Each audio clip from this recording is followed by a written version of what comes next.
Welcome to my channel, Veteran's Legacy. Today's story is one that still sends shivers down the spines of those who witnessed it. A story whispered across bases, retold around campfires, and protected as a sacred memory among some of America's most elite warriors.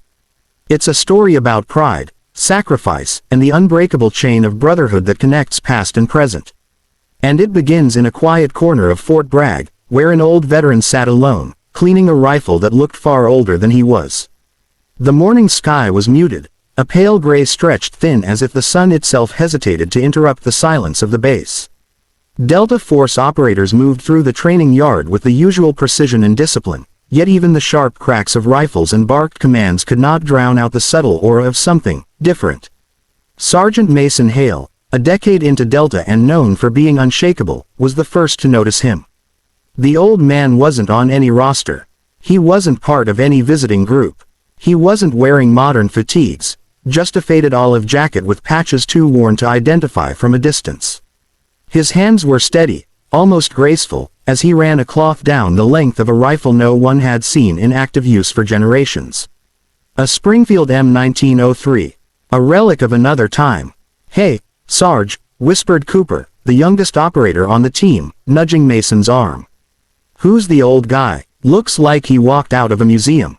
Mason frowned. "I don't know, but nobody gets on this base without clearance." The old man didn't seem to notice the attention. He continued working on the rifle, his motions slow and methodical. There was care in the way he touched the weapon, not habit, not routine, but reverence. Like someone polishing a family heirloom. Before Mason could walk over, Commander Briggs stepped onto the range. Briggs was a man not easily rattled. He had stared down warlords and terrorists with equal calm. But when his eyes landed on the old man, his stride faltered. His jaw clenched, and slowly, very slowly, he walked toward him.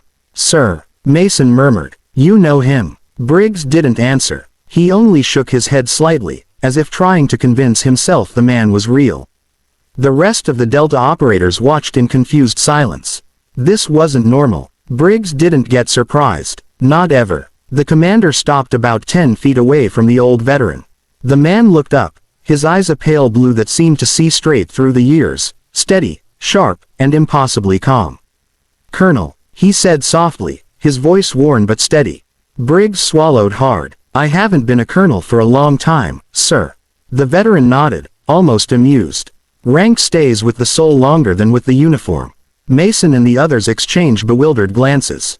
"Sir, Colonel, what was happening here?" The old man lifted the Springfield and held it gently across his knees. The rifle gleamed in the morning light.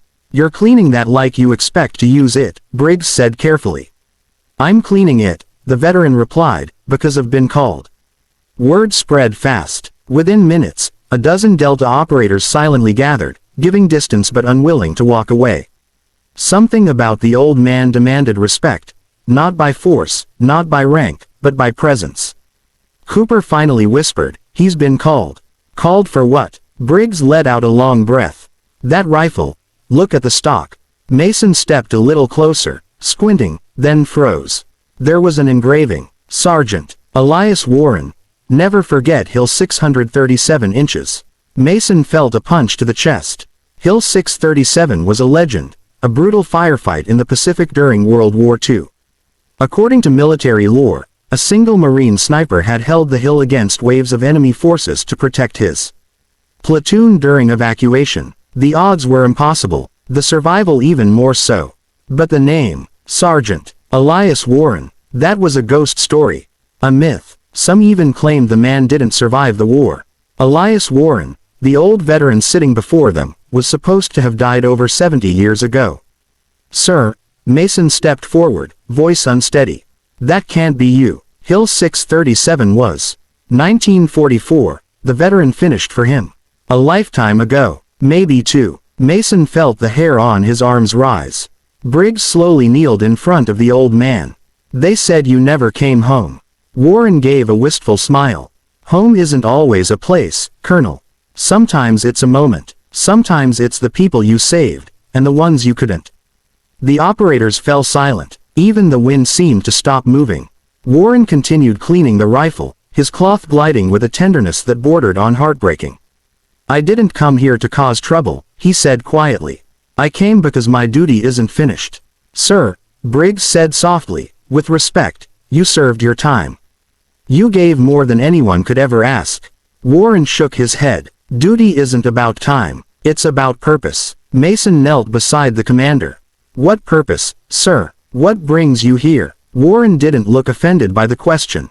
Instead, he lifted the rifle and ran his thumb across the engraving. Every soldier leaves something behind, he murmured. Sometimes it's a story, sometimes it's a promise. Mine was a promise. He glanced up at the young men gathered around. I lost my platoon that night on Hill 637. Not all of them, but enough. I held the line, yes, but I held it too long. I've carried their faces with me across decades. Every year, I've cleaned this rifle, because it's all I have left of that night. The words hit like a blow. No one dared speak. I came here, Warren continued, because I heard you're deploying. Because one of your teams is heading into an operation that reminds me far too much of what happened on that hill. Mason blinked. You know about the op.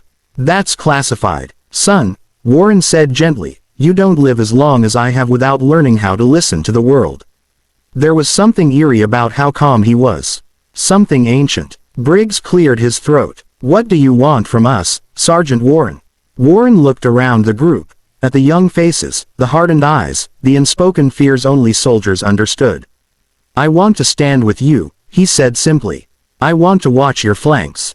I want to make sure none of you end up like the men I lost.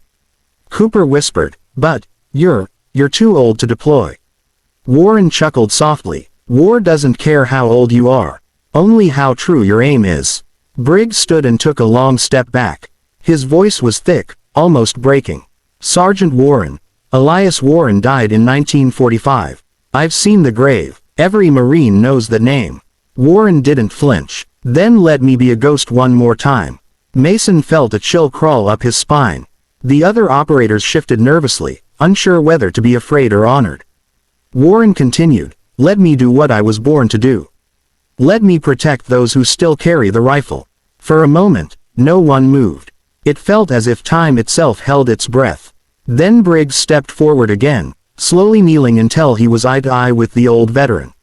Sir, he said quietly, I can't send you into the field. But, if you want to speak to the team, if you want to share what you know, if you want to teach them something that might save their lives, then I won't stop you. Warren smiled, small and grateful. Then bring them. They gathered inside one of the briefing rooms. The old veteran walked with surprising strength, leaning only slightly on his rifle. His presence changed. The energy of the room. The operators sat straighter, listened harder, breathed quieter. Warren stood before them and began to speak, but not like an instructor. Not like a commander. He spoke like someone who had lived through hell and still found a reason to believe in the men beside him. He told them about courage. Not the loud kind, but the quiet, desperate kind that keeps you moving when you're sure you won't survive the next minute. He told them about fear, not as weakness, but as a reminder of what matters. He told them about watching over each other, not because it's protocol, but because it's the only way to make it home. Then he rested his hand on his Springfield and said the words that would haunt them forever. No soldier truly dies as long as someone carries the lessons he left behind. A heavy silence filled the room. Some of the toughest warriors in the world blinked back tears. Mason felt something ignite inside him. Not fear, not sadness, but a sense of lineage. Of being part of something larger than himself. When Warren finished speaking, he simply nodded and said, "That's all I came here to do." They walked him back toward the gate, the sun beginning to set behind the trees. The sky burned orange, the shadows stretching long. Briggs touched the veteran's shoulder.